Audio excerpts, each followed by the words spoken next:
you so much for this week. I don't know about you, but I think it's been absolutely brilliant.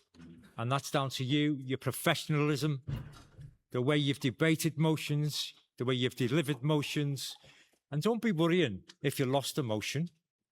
You did your best for your branch, and that's all I ask.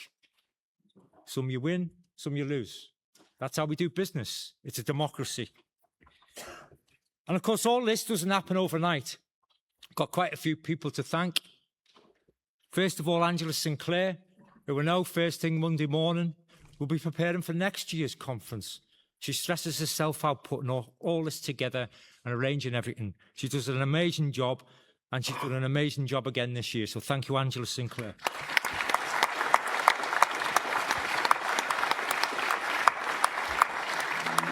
We've got all the support staff who check you in. Nicola, Paula, Esther, Nadine, Ashell.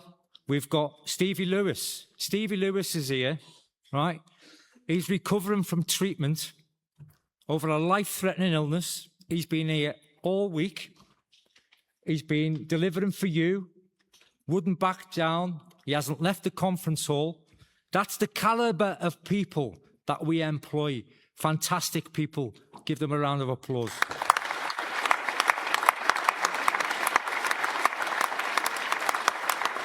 We've got our stage crew who set all this up. It looks great. Our tech crew who sort out your handsets for voting. We've got our professional photographer, Jess, who does an amazing job. And we've got our photographer who comes every year, unofficial, Davey Phillips, who's also known as Cannon. For those who are old enough, they'll know what programme I'm on about. All contribute to a successful conference. We've got Unity Consultant who do our social media stuff, reporting every day, get the media interested, put news in newspapers. We've got our unofficial video over there, Greg. We've got Charlie Allen from Solidarity Consultant. All contribute to what's going on today. So thank you so much, everyone.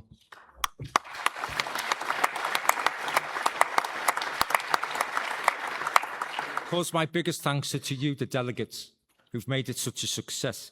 I was particularly impressed with our first-time speakers. It seems to be getting better every single year to have the confidence to come up and to speak, because it is nerve-wracking. We've all been there. It's not an easy thing to do, but you've done it so well. You should be very proud of yourself. Well done.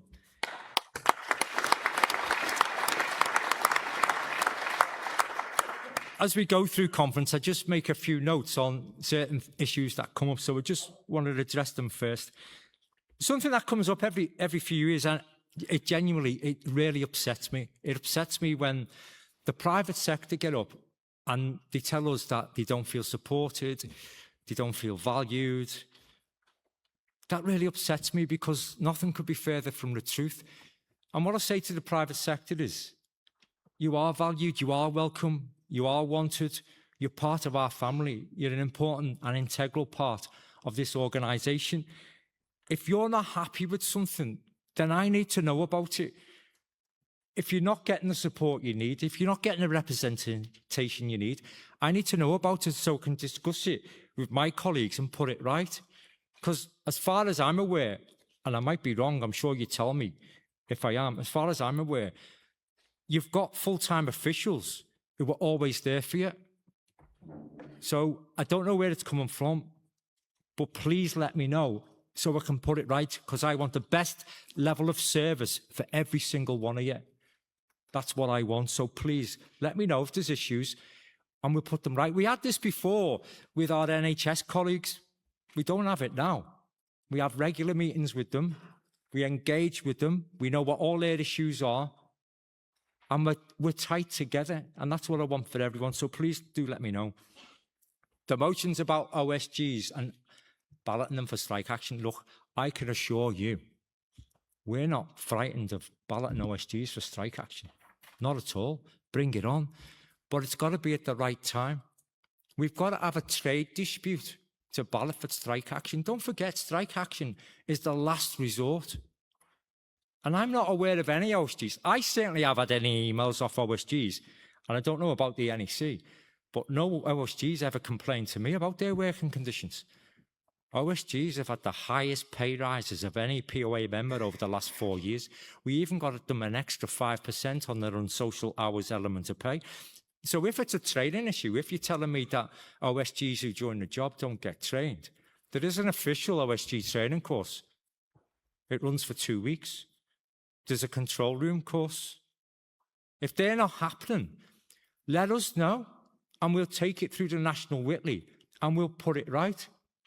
But I can assure you, if we ever have to ballot the OSGs for strike action, we'll do it. And by the way, no POA member will ever cross an OSG picket line, so bring it on.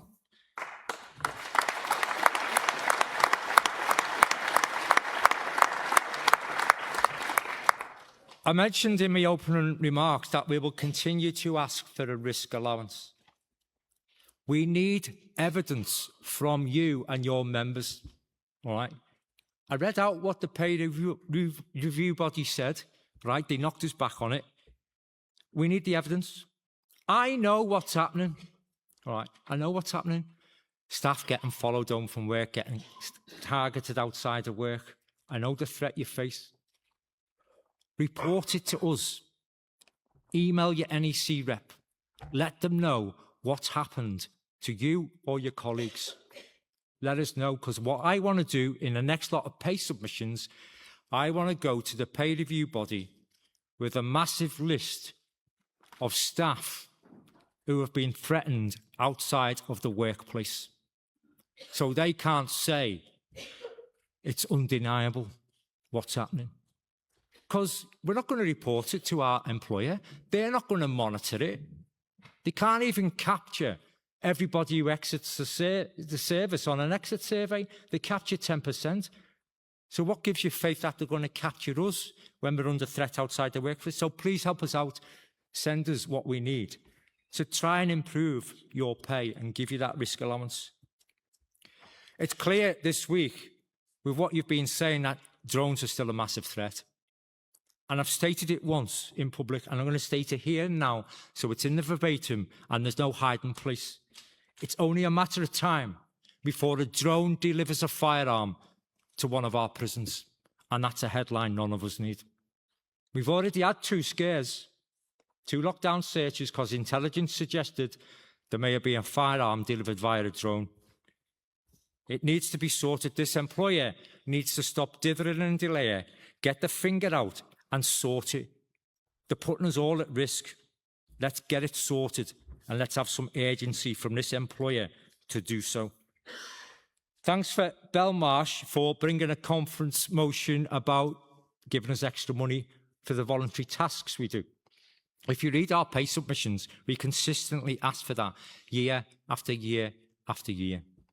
Let me tell you straight, the answer year after year after year from the pay review body is, we don't need to give you any other payment for the tasks you volunteer for because we've got enough volunteers.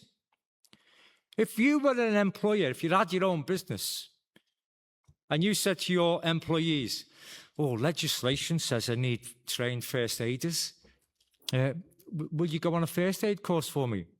And you had loads of volunteers. And then the next year they come along to you and say, I won't pay him for that. You're like, well, why am I going to pay you? It comes out of my profit. I'm not going to pay you. You're doing it for nothing. Think of it practically. Why should this employer, your employer, give you extra money when you're volunteering to do something free of charge? There's only one way you're going to get extra money for that. Stop volunteering.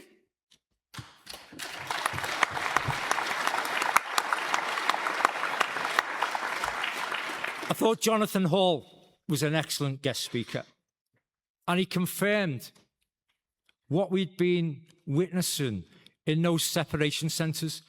When those separation centres first opened, they were screwed down, rightly so. Staff did feel empowered. They did feel in charge.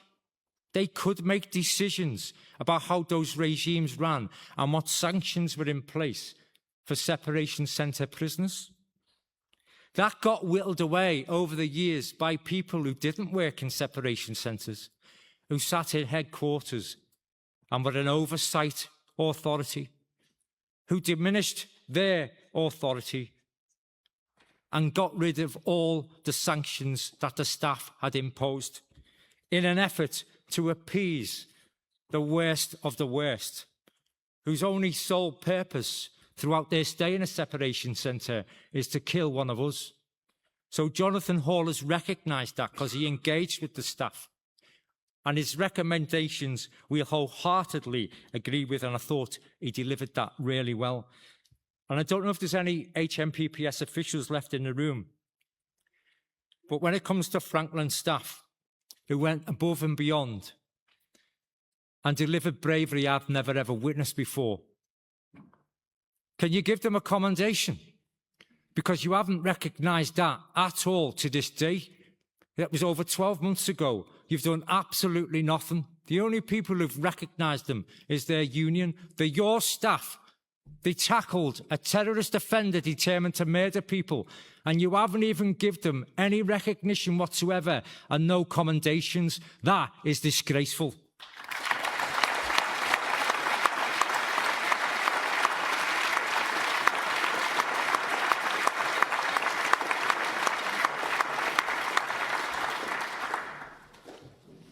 Pay and pensions. Look, your pay rise was an insult, 3.5%. It just doesn't cut it. And the pension provision, we know what's going on with the pension provider. There's some members giving us pelters over pay and the pension provider. What are we going to do about it? Well, what are you going to do about it? You're the membership. You're the POA. If you want improved pay, I've told you what to do. You know what to do about that. We are subject to an independent pay review body, supposedly. It's supposedly a compensatory measure, but is not being able to take industrial action. We want collective bargaining. We want our industrial rights returned. But in the absence of that, it's down to you to act and back us up.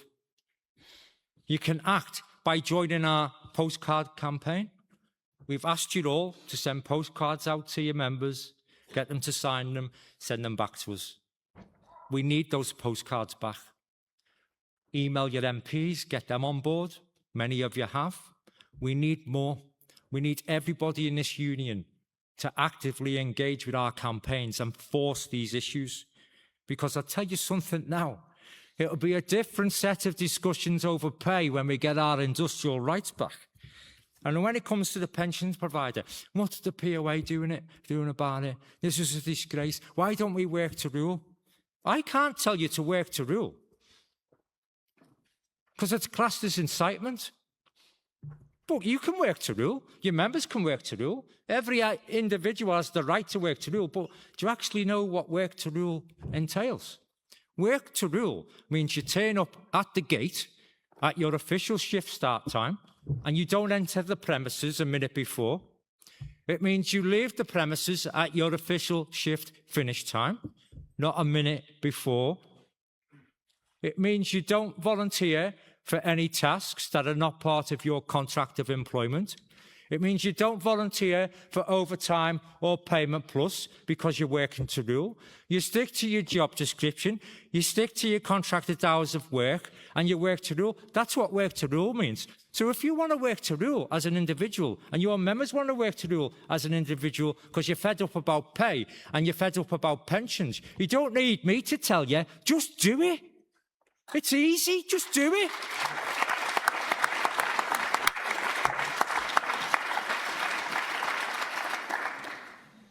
Every year we launch a POA survey. The results from you go towards our pay submissions, written and oral. We've got over 30,000 members. About 1,500 respond to the POA survey. Can you do me a favour? Can you take that back with you? And when we launch it, can you get thousands to fill it in? It takes about 10, 15 minutes. It's really important. It's evidence for us to present to the pay review body, to say to them, look what our members think. They don't feel safe at work. The pay isn't enough. They work an excessive amount of overtime to make ends meet. They're really struggling. They're not getting the support from the senior leaders. It gives us loads of evidence to present to improve your terms and conditions you pay and your working life, but we need your help. So please, when the POA survey is launched, get it filled in, encourage people to fill it in. It even comes with a QR code now, so there's no excuses. You can do it down the pub on your mobile phone. So please help us out. And finally, my podcast, Ask the Chair. Get the questions coming in, especially like questions about football. But get them coming in. I'll answer absolutely anything. All it is, it's a bit of entertainment for the membership. And more importantly, it gives me the opportunity to bust those myths. You know, the sort of rubbish that you read on social media from the tea room barristers or other people trying to stick their oar in and degrade this union. Mischief makers, it gives me a chance to bust those myths. So I'll answer anything, especially about Everton. You know the score. Look, conference, it's been a great week. I can't thank you enough. It's been absolutely fantastic, and that's down to you. But you know something? You are the people that keep the public sector running, who deliver its success, and who deserve to be treated with dignity and respect. You're the stability of our prisons, the core of our NHS. You are the people who are the difference wherever you work. Immigration removal centres who are dealing with people we know nothing about. The youth custody estate who deal with the most violent cohort of prisoners. Long-term high security estate who are dealing with the most dangerous people. Our secure hospitals, who are dealing with people who they class as patients, but are quite often extremely violent and disturbed. The closed adult male estate, the churn you face, the pressures you're under because of overcrowding, the Cat C estate who are supposed to prepare people for open conditions, and the open estate who are getting the wrong type of characters and heaping pressure and violence on you. Wherever you work, it applies to you, and the public should appreciate everything that you do. Yet that reality, that appreciation, is not matched by the respect, the support, or the conditions that each and every one of you deserve. You're entitled to work safely. You are entitled to proper staffing levels. You are entitled to respect. And when you as a workforce feel unheard, where your concerns are dismissed, where fairness is squashed aside and ignored, then you will think very carefully about what you are required to do and what you are not. And none of you are required to volunteer for anything. So don't. We need change, that's clear. But change doesn't come through grand gestures. It comes through collective resolve, in unity, from workers standing firm together, from a shared understanding that things cannot continue as they are. We're not asking for special treatment. We're demanding fair treatment. We're not seeking confrontation. We are insisting on respect. And no one should ever feel that their safety is compromised or cast aside. You deserve to be heard, not just in words, but in action. So stand together, support each other, know your rights. And I say to you this, stay united, keep supporting each other. We are many, we are strong. And when we move together, governments are forced to listen. And we will force this government to listen to you and your voices. So let's keep fighting together and let's keep winning together. No white flags, no hands up, Just fists up in solidarity. Solidarity to you all, conference. Thank you. Safe journey home. Solidarity.